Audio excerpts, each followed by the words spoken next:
Ayan mga Phil investors, ito naman ang ating tinatawag na Molave model unit. Yan. So ito yung actual model unit na. So mapapansin po natin, may sarili rin siya electrical po, syempre, standard ng Phil Invest yan. At ang maganda dyan, yung ating minimum lot area is 110 square meters. Laki nun. So from here, nakita nyo po yung poste na yan. Yan po yung ating pinaka property line. So from here, papunta dito sa kabila, yan po yung ating property line. Ibig sabihin, pwede pong pabakuran pa gano'n. Yan yung ating lupa. So dito kasya pa po ang isang sasakyan. Pagdating po ng araw, pag pinataasan natin, lalagyan natin ng balcony. So covered garage na yan. Tapos may balcony ka pa sa taas. Pasok po tayo sa loob. Ito po yung Molave model unit. So from the gutter, yung pathwalk, papansin po natin. Ito po, tingnan natin. 1, 2, 3, 4, 5, 6, 7, 8. So 8, ano yan, steps. 8 steps siya galing doon sa pinakagater natin. So ito na po yung loob ng actual turnover ng ating Molave model unit. Wow, ganda oh. So ito yung area po ng ating pinaka sala. Pwede po natin dito yung sala natin. So yan po yung pinaka living area natin. Tapos doon sa area ito, pwedeng dito ang dining or dito sa gitna. So ito po yung pinaka natin. Wow, ganda. Kasama na po ito. So ito po yung kitchen sink and countertop. Ang ganda, ang ganda ng tiles niya. Granite na, granite na siya. Tapos ang daming outlets. Tapos ito yung pinaka cabinets underneath. Kasama na rin po yan. Tapos dito po sa bahaging ito, so yan po yung sala natin, no? Ito po yung pinaka dalawang bedroom natin. So yan po siya. Dalawang bedroom. Pasukin po natin yung isang bedroom. Pakita po natin. Ganda ng pinto. So yan po yung ating pinaka bedroom 1. Wow, luwag na rin siya. So kasya dito ang isang queen size bed and meron ditong side table dito or cabinet. Yan po, ang luwag po ng mga ng mga malaki po ang mga bintana. Enhanced steel casement na rin po yan. Meron na rin po kisame. At dito naman po tayo sa kabilang kwarto.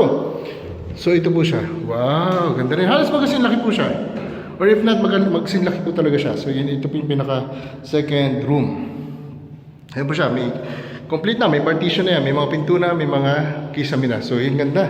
So dito naman, puntahan natin yung sa toilet and bath. So papapansin natin yung natin dito pinto is PVC. So yan po ay kahit mabulok, kahit mabasa. Sorry, hindi nabubulok. Yan.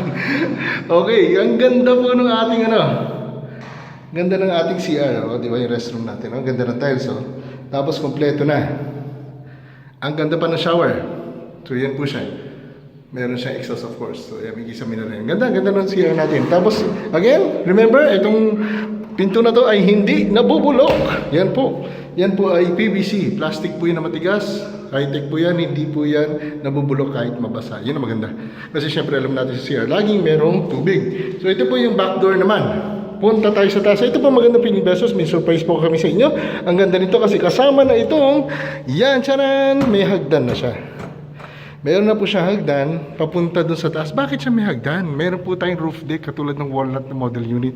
Maganda lang po dito, may space ka. Ang laki pa ng space, oh. May space ka pa dito para mag-laundry, syempre mag-iyaw-iyaw kung gusto mo, magsampay. Tapos ito yung property line. Yan yung property line. So ito yung gitna yung dalawang magkapit-bahay. So ibig sabihin hindi siya magkakadikit. Meron ka pang space dito. Para dito po, pwede ka magbakot. So may space ka pa dyan. Tapos ito yung pinaka likod mo, likod bahay.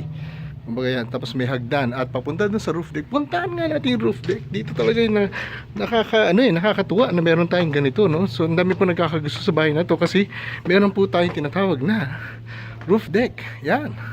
Ang maganda po dito kahit umulan katulad niyan, meron siyang drainage kasi. Meron po siyang drainage bawat kanto. Kaya hindi po naiipon yung tubig. Yan, katulad po nun, no? Yan. So ito po siya, meron din ditong tinatawag na nakaabang na for electrical plugs. Yan. Hindi na siya mabuksan, nakalak. So pero okay lang, at least po meron tayo dyan nakaabang na. So ang maganda lang po dito, kung gaano kalaking baba, yun din yung space dito sa taas. So ibig sabihin po magagamit nyo po ito for party, kung may mga bisita, luto-luto. So ano na siya, convertible, parang ano na siya, all-in-one na, meron ka na rin balcony.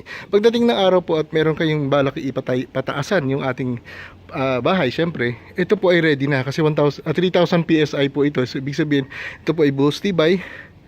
Ito po ay handa para sa second floor. So gagawin natin, magdudugtong na lang tayo dito, babakbakin natin yan, magdudugtong na lang tayo for second floor. Hindi na po kailangan ng bigat at poste sa baba kasi ito po ay buhos tibay at kaya po i-sustain yung load sa taas. Yan, ganda. So meron pa tayong space sa harap, ang laki po. Yan. So, bonus yung roof deck. Ang ganda.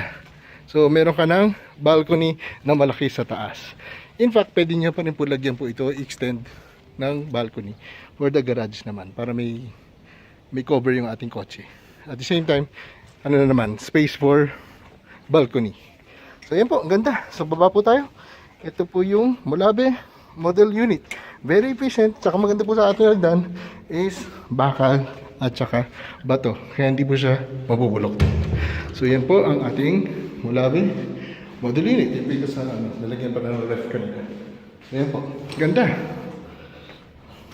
So congratulations. Once again, yan, parang may porch pa siya dito. Sa mga nakakuha ng ating Molabe model unit. Congratulations! Yan, gandang investment talaga to.